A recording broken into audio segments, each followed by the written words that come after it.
시편 23편 1절 말씀입니다. 우리 같이 한 목소리로 선포하겠습니다. 시작. 여호와는 나의 목자시니 내게 부족함이 없으리로다. 아멘.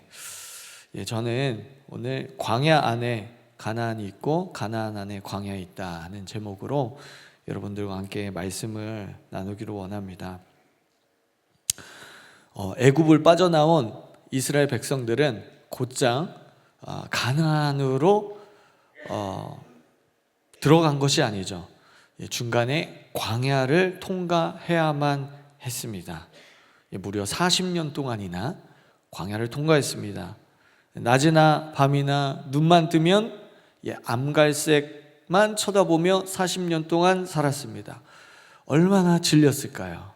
그 색이 얼마나 질렸을까? 하루라도 빨리 이 광야를 벗어나서 가나안에 들어가서 녹색 세상을 한번 누려봤으면 좋겠다 하는 그런 학수고대의 마음이 굴뚝 같았을 것이에요. 우리도 마찬가지죠. 우리도 광야를 통과할 때 천지가 내 인생이 암갈색 같이 느껴질 때 언제 끝나지? 언제 응답이 되지? 하면서 낙심이 될 때가 많이 있습니다. 주여 언제까지입니까? 언제까지 이 가나안 언제 들어갑니까? 하는 그런 기도가 우리 기도에 끊이지 않을 때가 있는 것 같습니다. 여러분 40년을 다 채우고요. 40년 다 채우고 이제 요단강만 건너가면 가나안 땅에 들어가는 이제 길목에서 딱 쓴 거예요. 근데 가나안 땅에 들어가지 못한 한 사람이 있었어요. 비운의 한 사람. 누구죠? 모세였어요. 모세는 백성들과 요단을 건널 수가 없었습니다. 왜냐하면 하나님이 모세야 너는 여기까지야 라고 말씀하셨기 때문에. 참 순종하기 어려운 말이죠. 참 순종하기 어렵습니다. 모세가 하나님께 간구했다고 성경에 나와요. 건너가게 하옵소서 간구했습니다. 그러자 하나님은 매정하게 그만해도 족하니 이 일로 다시 내게 말하지 말라. 어떻게 보면 상처가 되는 말씀이시고 서운하고 가혹하게 들리는 말씀이실 수 있어요. 여러분 근데 만일 가나안 땅에 모세가 들어갔다면 아마도 여호수아가 리더로 세워지지 못했을 것입니다. 그리고 모세 세대는 그 다음 세대 여호수아 세대와는 전혀 다른 방식으로 그 땅을 취해야만 했기 때문에 모세는 광야에서 살아남는 세대였고요. 광야에서 만나를 먹는 세대였어요. 광야를 통과하는 세대였다면 여호수아 세대는 적극적으로 전쟁하고 씨를 뿌리고 열매를 거두고 집을 짓고 창고를 짓는 그런 세대였다는 거예요. 여러분 부르심이 달랐어요. 살아가는 방식이 달랐다고 하는 거예요. 틀리고 맞고의 문제가 아니고 하나님은 새 시대 가운데 새로운 방식으로 새로운 길을 열어주시기 위해서 모세야 너는 여기까지다. 여러분 모세 개인적으로는 굉장히 가혹해 보여도 가나안에 들어가지 않는 것이요 이스라엘 전체에게 더 좋습니다. 모세가 가나안에 안 들어가는 게 더 좋아요. 그러니까 하나님의 방식이 때로는 우리가 생각하는 것과 완전히 180도 다를 수가 있다라고 하는 거예요. 뭐예요? 우리에게도 모세와 같이 여호수아와 같이 줄로 재어주신 삶의 지경이 다 다릅니다. 다 달라요. 때로는 하나님이 하시는 방식이 내게는 가혹해 보여도 그렇게 느껴져도 그러나 우리는 그냥 겸손하게 내게 줄로 재어주신 그 영역 가운데 그냥 묵묵히 순종하면서 다 이해할 수는 없어도 하나님의 뜻이 있겠지, 하나님의 방식이 있겠지 라고 순종하면서 그 뜻에 기뻐해야 되는 줄 믿습니다. 모세는요 백성들과 작별 인사를 나누고요 홀로 외롭게 느보산 꼭대기로 올라갔습니다. 우리 사진을 보여주시면요 나오나요? 이 사진 나오죠? 여기 보면 이 느보산 꼭대기에서 가나안 땅을 이렇게 바라본 거예요. 그러니까 모세의 시선에서 이렇게 가나안 땅을 바라보고 요단강을 바라본 거죠. 느보산은요 해발 800m 높은 산이에요. 그렇기 때문에 요단강도 보이고요. 또 날씨가 좋으면 저 멀리 여리고성까지도 보입니다. 근데 성경에 보면 모세는 시력도 좋았고 기력도 세하지 아니었다고 했기 때문에 어쩌면 이스라엘 백성들이 요단강을 건너는 장면도 봤을 거예요. 여리고성을 무너뜨리는 장면도 봤을 수도 있습니다. 그리고 가나안 땅을 이렇게 바라보면서 젖과 꿀이 흐르는 땅이 아니라 그 모세는 여전히 암갈색이네, 여전히 광야네 하면서 다시 한번 놀랐을 것입니다. 아니 하나님, 가나안 땅은 젖과 꿀이 흐르는 땅이라고 하지 않았습니까? 정녕 제가 보고 있는 저곳이, 저 가나안 땅이 정녕 하나님 말씀하시는 약속의 땅이란 말입니까? 하면서 퀘스천을 가졌을 거예요. 여러분 실제로 이 사진에서 보시는 것처럼 젖과 꿀이 흐르는 땅으로 보이세요? 푸르른 녹색으로 보이세요? 아니면 여전히 암갈색인가요? 여전히 암갈색이에요. 가나안 땅의 절반은요 광야이기 때문에 그래요. 그리고 이 요단강 여리고 근처는 유대 광야입니다. 그러니까 느보산 꼭대기에서 모세가 본 거는 푸르른 젖과 꿀이 흐르는 땅이 아니라 육신의 눈으로 보면 여전히 암갈색이고 여전히 광야를 본 거예요. 그리고 이스라엘 백성들도 요단강을 건넜지만 여전히 광야를 본 거죠. 광야를 빠져나와 가나안 땅에 들어왔음에도 불구하고 모세와 이스라엘 백성은 여전히 짙은 암갈색을 보았던 것입니다. 여러분 이럴 때 우리의 마음이 흔들리기도 해요. 하나님 분명히 말씀하셨고 하나님 분명히 약속하셨고 하나님 내 삶에 어떤 일을 행하셨고 새 일을 행하셨는데 내 삶은 아무것도 바뀌지 않은 것 같고 여전히 고통 가운데 있는 것 같고 여전히 암갈색을 지나가는 것 같고 여전히 광야같이 느껴질 때가 있어요.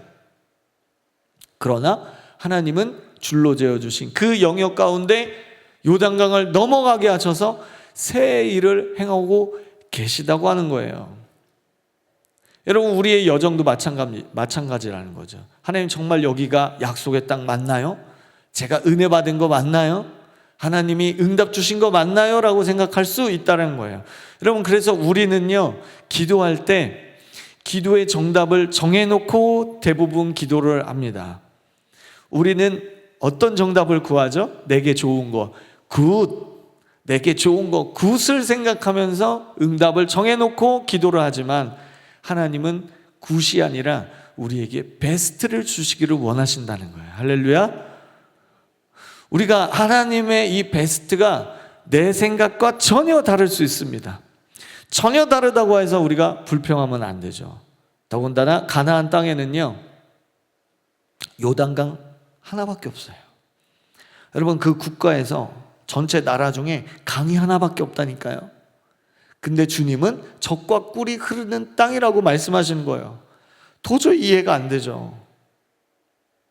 여러분 이 가나안 땅은 이 요단강은요 우기인 겨울철에는 막 흘러 넘칩니다. 막 강이 범람하고 흘러 넘쳐요. 근데 건기 때는요 여름철에는 바닥이 보일 정도로 거의 강이 말라 있습니다.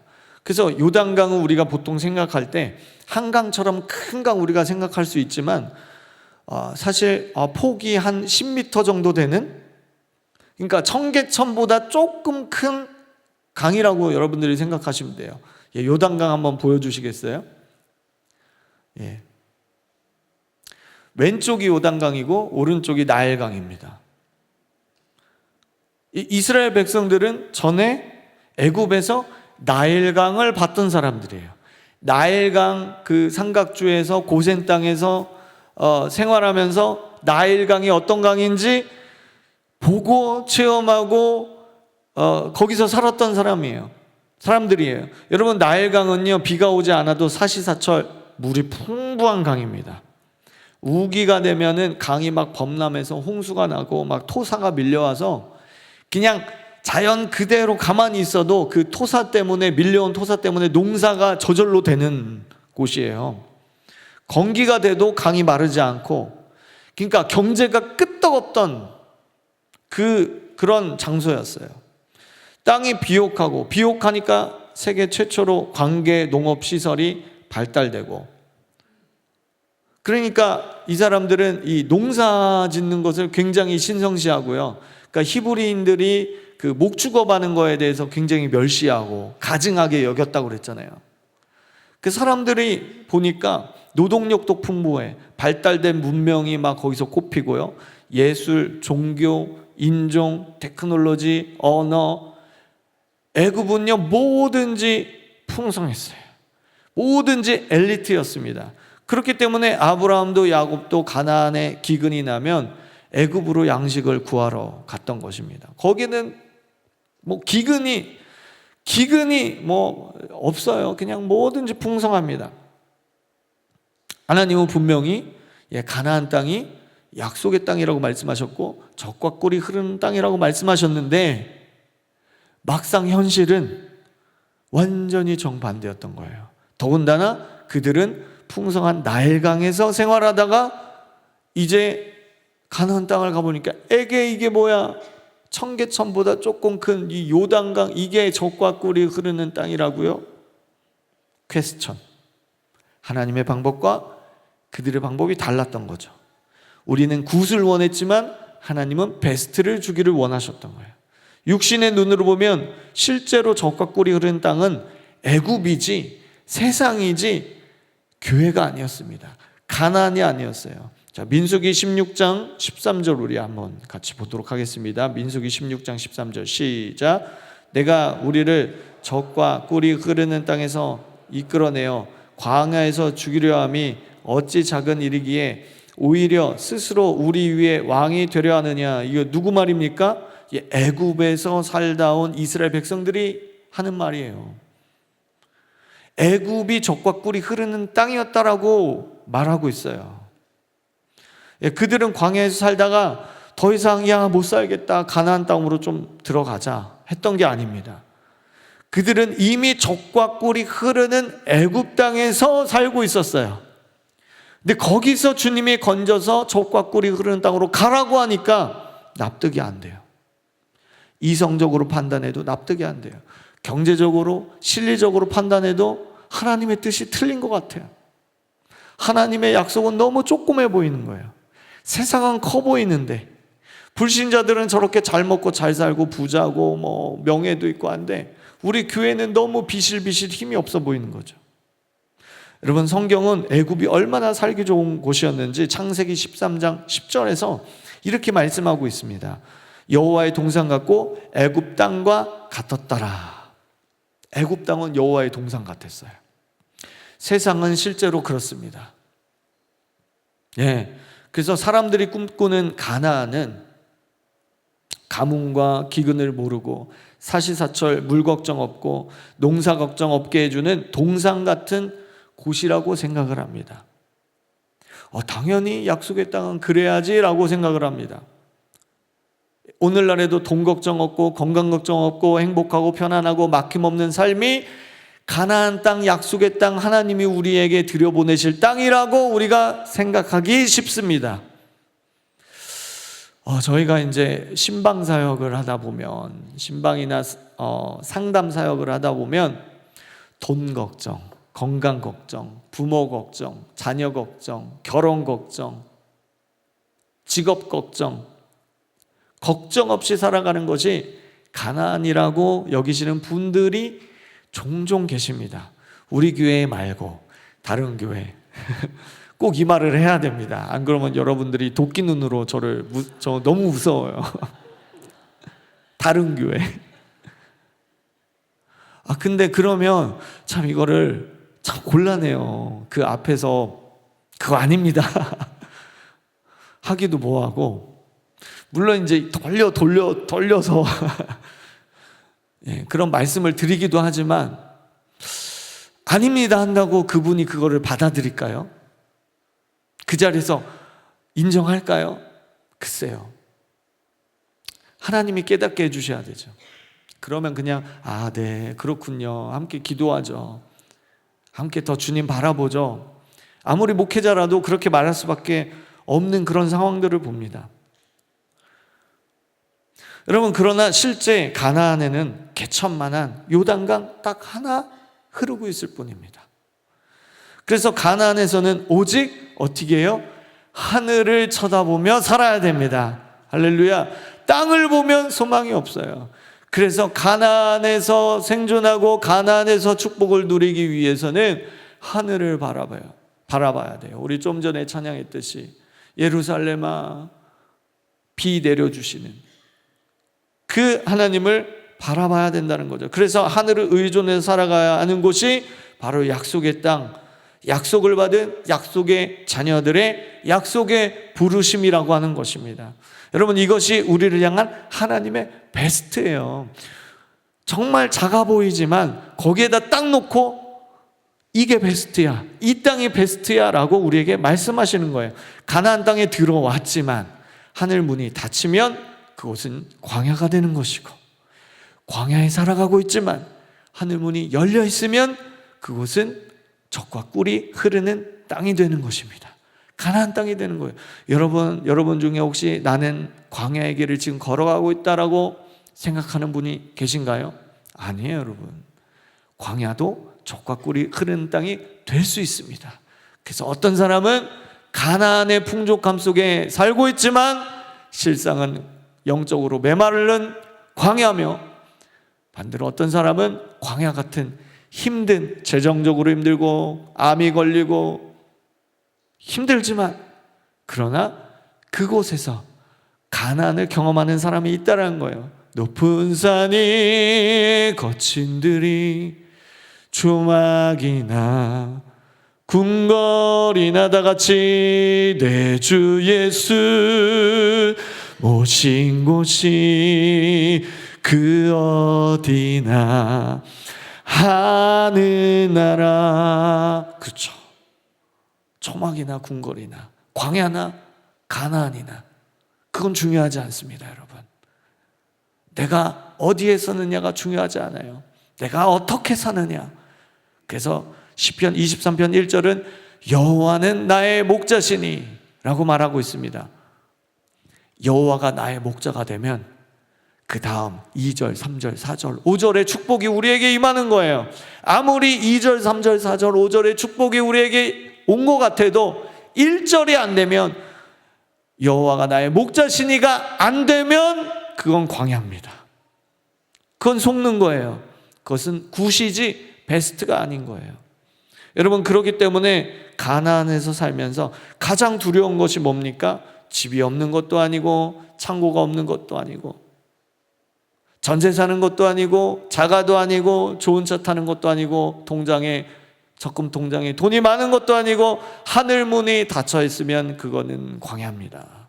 가장 큰 축복은 하늘 문이 열려 있는 겁니다. 비가 내리는 것입니다. 할렐루야. 그런데 하늘에서 내리는 비만 가나안 땅에 오는 게 아니에요. 우리가 지금 홀릴 외인 집회, 이른 비, 늦은 비에 대해서 우리 목사님 풀어주시는데, 여러분, 하나가 더 있습니다. 하나가 더 있어. 비만큼 중요한 거, 아니 비보다 더 중요한 게 가나안 땅에 살면서 하나가 더 있어요. 궁금하세요? 가르쳐 드릴까요? 네. 요단 동편에, 그러니까 이제 요르단 땅이죠. 지금 요르단 땅에 보면 그 요르단 땅은요, 비가 와도 물이 땅으로 흡수되지 않기 때문에 막 강물이 막 흐르고 물이 대체로 깨끗합니다. 근데 이 가나안 땅, 이스라엘 땅은 비를 흡수하는 땅이라고 말씀하고 있기 때문에 실제로 그래요. 실제로 흡수해버립니다. 그래서 개천도 별로 없고요. 다 지하수로 들어갑니다. 그래서 아브라함, 이삭, 야곱 보면 다 우물을 파는 거예요. 왜? 강이 없어요. 강이. 그 땅은 다 흡수하는 땅이기 때문에. 그래서 깊이 우물을 파는 거예요. 그 강이 있긴 한데 요단강, 흙탕물입니다. 흙탕물이에요. 더러운 물이에요. 여러분, 그렇기 때문에 그 가나안 땅에 살면서의 축복은 비도 중요하지만 중요한 게 또 하나가 이슬입니다. 이슬. 따라해 보겠습니다. 이슬이 중요해요. 우리 술주자 써가지고 주는 나를 기르시는, 마셔. 그게 아니라 그 이슬이 아니라 하늘에서 촉촉히 내려주시는 이슬. 여러분, 우리는 대개 이제 비와 이슬이라고 하죠. 비가 순서가 앞에 있습니다. 근데 성경을 잘 보면 이슬과 비라고 되어 있습니다. 성경에선 순서가 중요하잖아요. 이슬이 앞에 나와요. 자, 사무엘하 1장 21절입니다. 사무엘하 1장 21절 시작. 길보아 산들아 너희 위에 이슬과 비가 내리지 아니하며, 이슬이 먼저 나와요. 미가서 5장 7절 시작. 그들은 여호와께로부터 내리는 이슬 같고 풀 위에 내리는 단비 같아서. 그래서 이른 비 늦은 비로 이제 밀과 보리 농사를 막 짓습니다. 이제 이스라엘은 7대 작물이 나와요. 7대 작물이 나오는데 그 중에 이제 비로 이제 추수되는 게 밀과 보리고, 그 다음에 4월부터 10월까지는 건기라고 해서 비가 단 한 방울도 내리지 않습니다. 근데 이제 그때 추수되는 게 나머지 5가지예요. 보여주시면 포도, 무화과, 올리브, 석류, 대추야자, 이렇게 4월부터 10월 비가 안 내리는데 그럼 어떻게 추수할까요? 이슬이에요. 이슬. 이슬로 이 5가지를 추수하는 겁니다. 근데 이 5가지 특산물 중에 이제 젖과 꿀이 흐르는 땅이라고 할 때 그 꿀이 대추야자입니다. 대추야자. 여러분, 지금은 이제 제가 설명하기가 편해졌어요. 한 20년 전만 해도 대추야자가 꿀이라고 하면은 성도님들이 이해를 잘 못했습니다. 본 적이 없고, 근데 요즘은 이제 대형 마트나 이런 데 대추야자 많이 이제 접할 수 있기 때문에 너무 설교하기가 편해졌는데, 이게 꿀이에요. 성경에서 말씀하시는 꿀, 젖과 꿀이 흐르는 땅이라고 할 때 그렇게 열매를 많이 거두게 될 것이다 라고 하는 거죠. 여러분, 이스라엘 광야에서는 일교차가 심하기 때문에 밤새 이슬이 매일 내립니다. 촉촉히 적셔요. 그러면 양이 이제 풀을 먹으면서 이슬을 핥아먹고, 돌에 맺힌 이슬을 핥아먹으면서 이 양이 버티는 거예요. 4월부터 10월까지. 그리고 여러분, 가나안 땅에 들어와도 이렇게 하루치 이슬밖에 우리에게 내려주지 않으실 수 있습니다. 우리 이제 성도님들을 대화하고 이제 상담을 하다 보면 상담 주제 중에 그게 제일 많더라고요. 목사님, 제가 과거에는 하나님 막 이렇게 저를 만나주시고 막 이렇게 은혜를 주시고 막 그때 막 첫사랑과 막 그때 막 뜨거웠는데 지금은 말씀도 안 하시는 것 같고 답답하고 은혜도 못 받는 것 같고 그래서 너무 답답해요. 저를 위해 기도해 주세요. 이런 분들이 굉장히 많아요. 굉장히. 여러분, 포코스와 같이 이른 비 늦은 비에 은혜를 주실 때가 있고요. 4월부터 10월까지 그 오랜 기간 동안에 주님은 비가 아니라 그냥 오늘의 은혜, 이슬 같은 그냥 잔잔한 은혜를 우리에게 주셔서 우리를 하루치 은혜로 살아갈 수 있도록 만들어 주시는 게 더 크다는 거예요. 여러분, 위로가 되지 않습니까? 여러분, 나만 그런 게 아니에요. 우리만 그런 게 아닙니다. 그 이 모든 과정 속에서 우리 주님은 그것이 내가 너를 훈련시키는 베스트라고 말씀하시는 거예요. 이 생에서는 하루치 살아가고 버틸 수 있는 은혜 있을 만큼의 은혜에도 우리는 그래서 어떻게 해야 됩니까? 감사해야 됩니다. 인내해야 됩니다. 우리의 생각을 조금만 바꿔서 폭포수와 같은 은혜를 왜 부어주시지 않지? 라고 여러분 퀘스천하지 말고 조금만 생각을 바꿔서, 그래, 맞아, 오늘도 이슬과 같은 은혜를 내게 주셨잖아. 아우, 감사하네. 그래서 나를 버티게 해주셨잖아. 나를 살게 해주셨잖아. 그래서 마침내 인내하고 버티면 5가지 그 열매를 맺게 해주실 그 하나님을 바라보고 감사하시면 분명히 포도 같은 은혜, 무화 같은 은혜, 석류, 올리브, 대추야자 같은 풍성함을 여러분들에게 주실 것입니다. 여러분, 양들을 통해서 젖과 꿀이 흐르는 땅, 매일 신선한 젖을 마실 수 있잖아요. 그래서 젖과 꿀이 흐르는 땅이에요. 그 이슬을 양들이 먹고 양을 통해서 신선한 젖을 주시는 것입니다.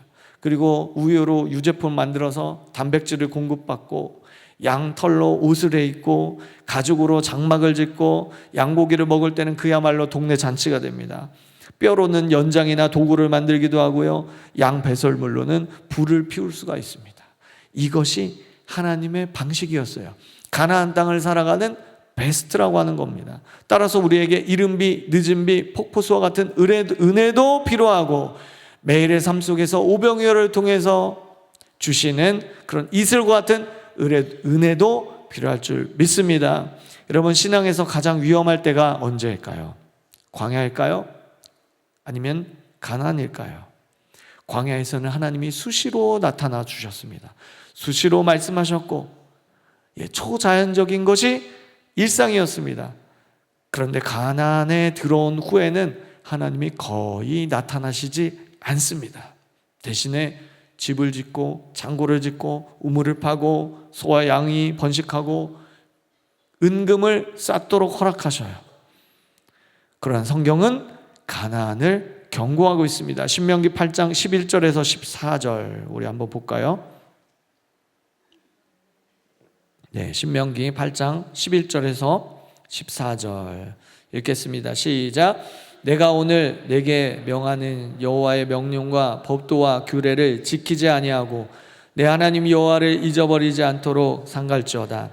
너가 먹어서 배부르고 아름다운 집을 짓고 거주하게 되며 또 내 소와 양이 번성하며 내 은금이 증식되며 내 소유가 다 풍성하게 될 때에 내 마음이 교만하여 내 하나님 여호와를 잊어버릴까 염려하노라. 여호와는 너를 애굽 땅 종되었던 집에서 이끌어내시고.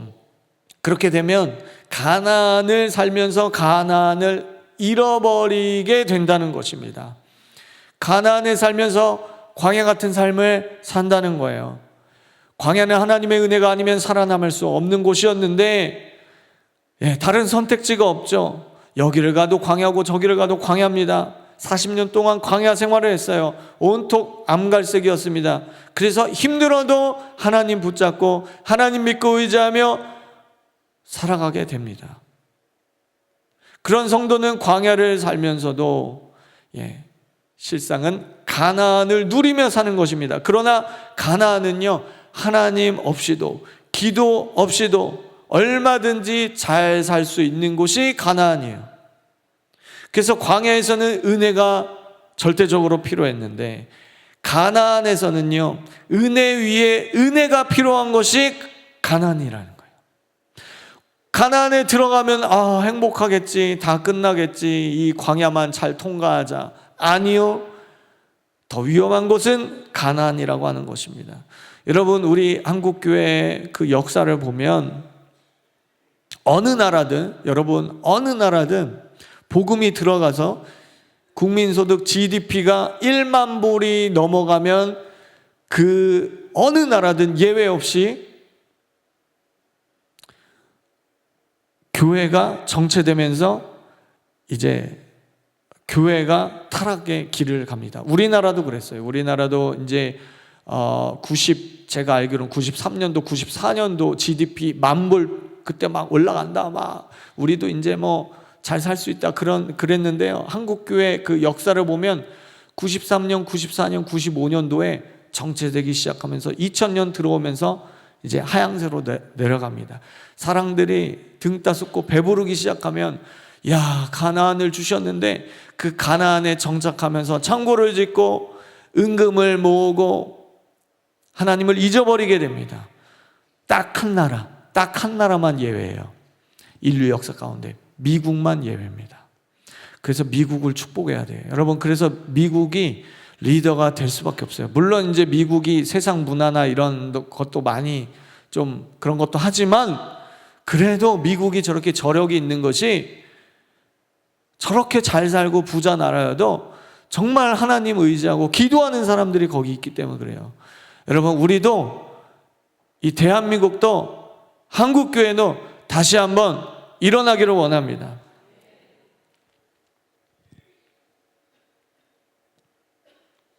따라서 가나안은 광야보다 더 위험한 곳입니다.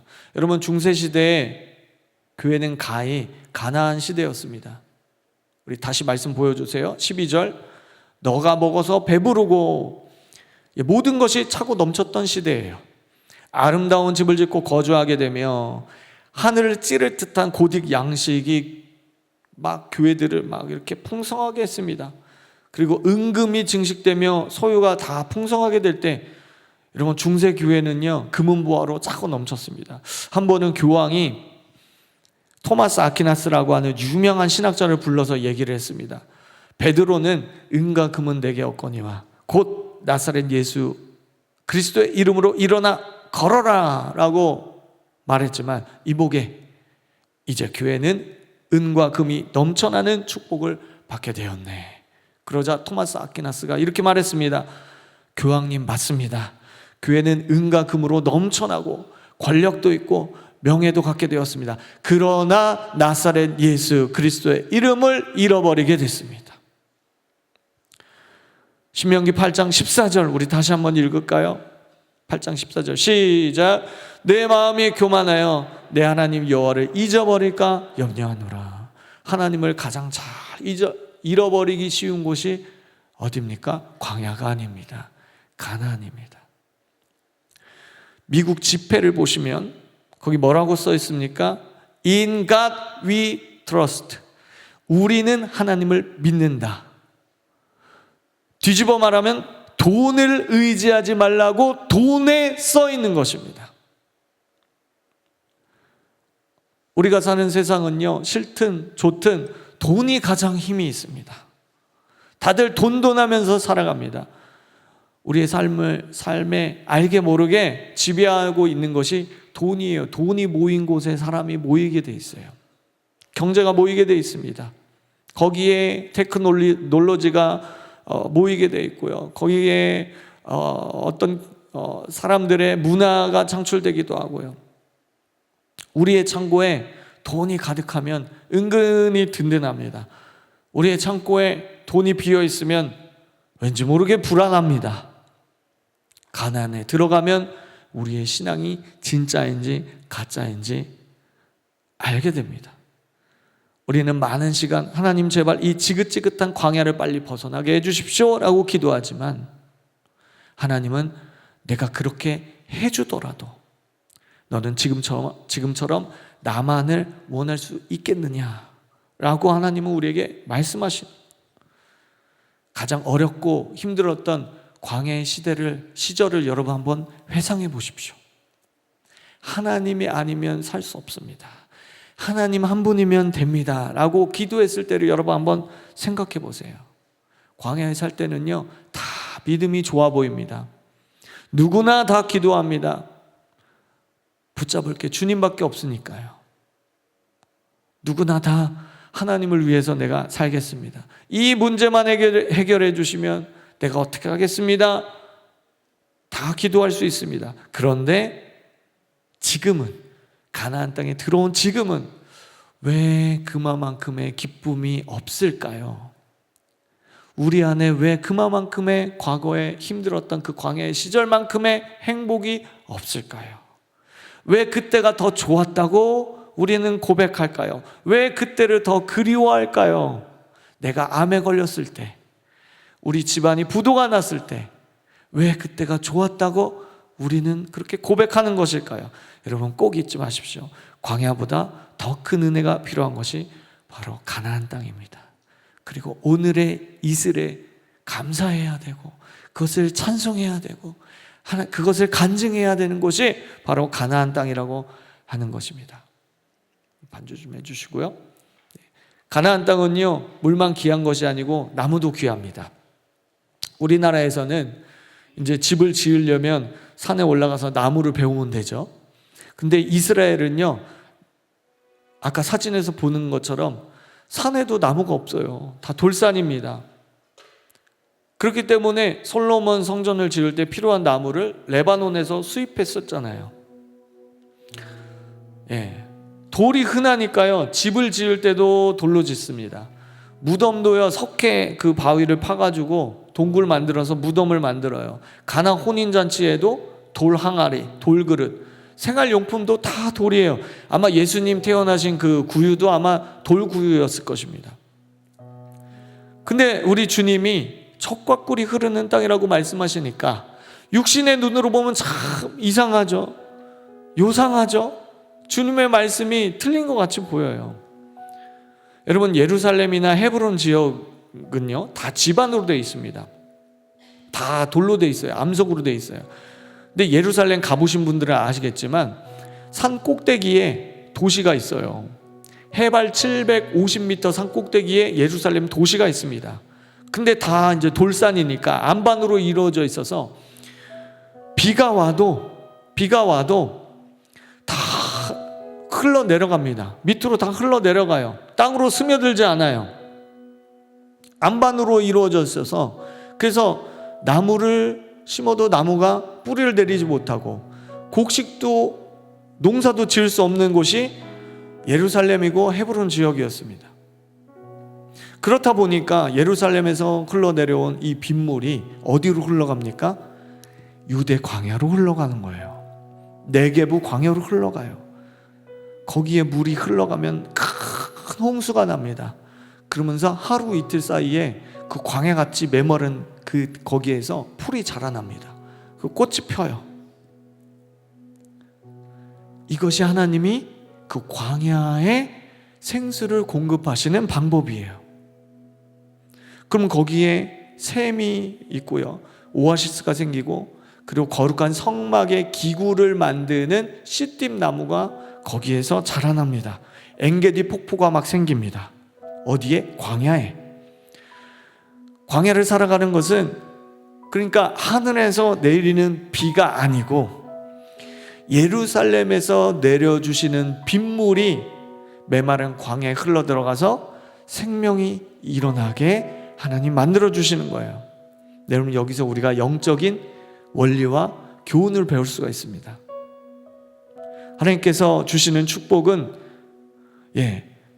예루살렘을 통해서 하나님이 비를 내려주셨는데 엉뚱하게 어디가 받는 거예요? 그 축복을 누리는 거 어디예요? 광야에서 그 축복을 누리는 거예요. 여러분 삶이 광야를 통과하고 계십니까? 하나님은 여러분들에게 폭포수와 같은 비를 내려주시지 않는다고 여러분 혹시 낙담하시고 실망되시고 원망되십니까? 예루살렘을 바라보십시오. 시온산 말씀이 거하시고 하나님의 영광이 있고 임재가 있는 그 예루살렘을 바라보십시오. 해발 750m 높은 산 꼭대기, 여호와의 산 꼭대기에 있는 그 보좌를 바라보십시오.